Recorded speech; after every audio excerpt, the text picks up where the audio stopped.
In this video, I will show you how to make potato soup using your home pressure can potatoes. This video is part of my Potatoes 101 video series. Within that series, I share how to use your home canned potatoes, whether for potato salad, fried potatoes, mashed potatoes, or potato soup. You can also find tips on how to can potatoes with less starch, as well as finding a video on how to pressure can potatoes to begin with. Now, within the description box of the video for how to pressure can potatoes, you will find a link to an article that I wrote that is more current with more clarification on how to pressure can potatoes. So I do recommend that article.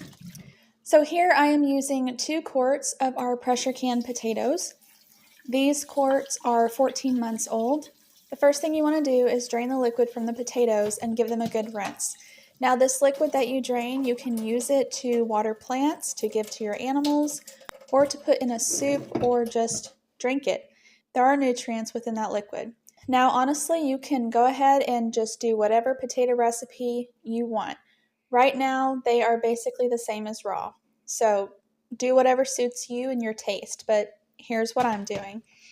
Okay, so for my recipe, I just add in just a little bit of water into the pot, just enough to keep the potatoes from sticking and burning to the bottom, but you will need to stir often. I am adding in some onion powder, some salt, garlic salt, oregano, and some black pepper.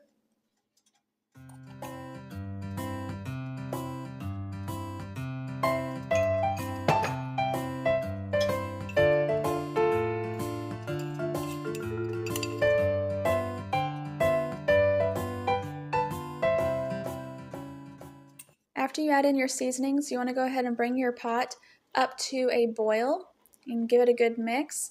You'll need to stir occasionally just to make sure that your potatoes are not sticking to the bottom. Once your pot comes up to a boil, go ahead and turn it down to a simmer, place a lid onto the pot, and let it simmer for 10, 15, maybe 20 minutes if you need it to go that long.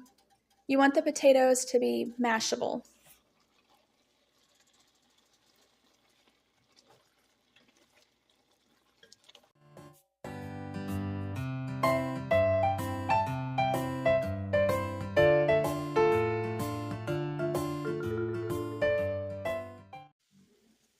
After hand mashing the potatoes to the consistency that you want, again, this is all up to you. They can be completely creamy or chunky or anywhere in between.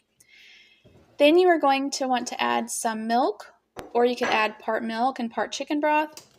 And you also want to add in some butter because butter makes everything better. And if you'd like to learn how to make your own butter, I have a video on that as well. I will link it in the description box below. I also like to add some chicken broth as well. And for this particular pot of potato soup, I really did not want to go downstairs yet again for like the 50th time today to get a jar of my home canned chicken broth. So I am using some chicken bouillon powder, just a little bit, maybe a couple teaspoons worth. So once you add your milk and your butter, and if you want to add chicken broth or the chicken broth powder, go ahead and mix it and just heat over a low heat, let it simmer, and make sure you put the lid back on and stir frequently so the soup does not burn or scorch to the bottom. And once it is thickened up to your liking and is hot all the way through, it is ready to serve. Now, I have found that potato soup, it thickens quite a bit more once it is in the fridge. So keep that in mind. So don't make it too overly thick when it's fresh because it'll be at least twice as thick when it is in the fridge.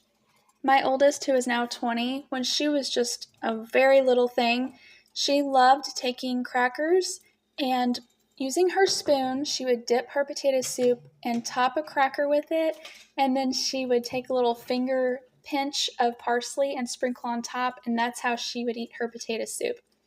So this potato soup is delicious on its own, or with crackers, or maybe a little bit of light Italian bread or light garlic bread, or just some buttered toast. All those are pretty good in it. You can top it with some cheese, parsley, or some crumbled bacon if you'd like. Really, it's up to you. On a rare occasion, sometimes I will also sprinkle in a little bit of nutritional yeast just because it's good for you, as well as it kind of gives a little bit of a cheese flavor. When we can potatoes, we can some peeled with no skin, and then we also can some with the skins on. So when I went downstairs earlier to get these cans, we have most of what we have left have the skins on. So that is why this potato soup has the skins with it. And it is good, and there's also nutrients in the skins as well. Well, I hope you enjoyed this video, and I really hope you enjoyed this series where I try to help you learn how to use your home canned potatoes as you would fresh. Thanks for watching.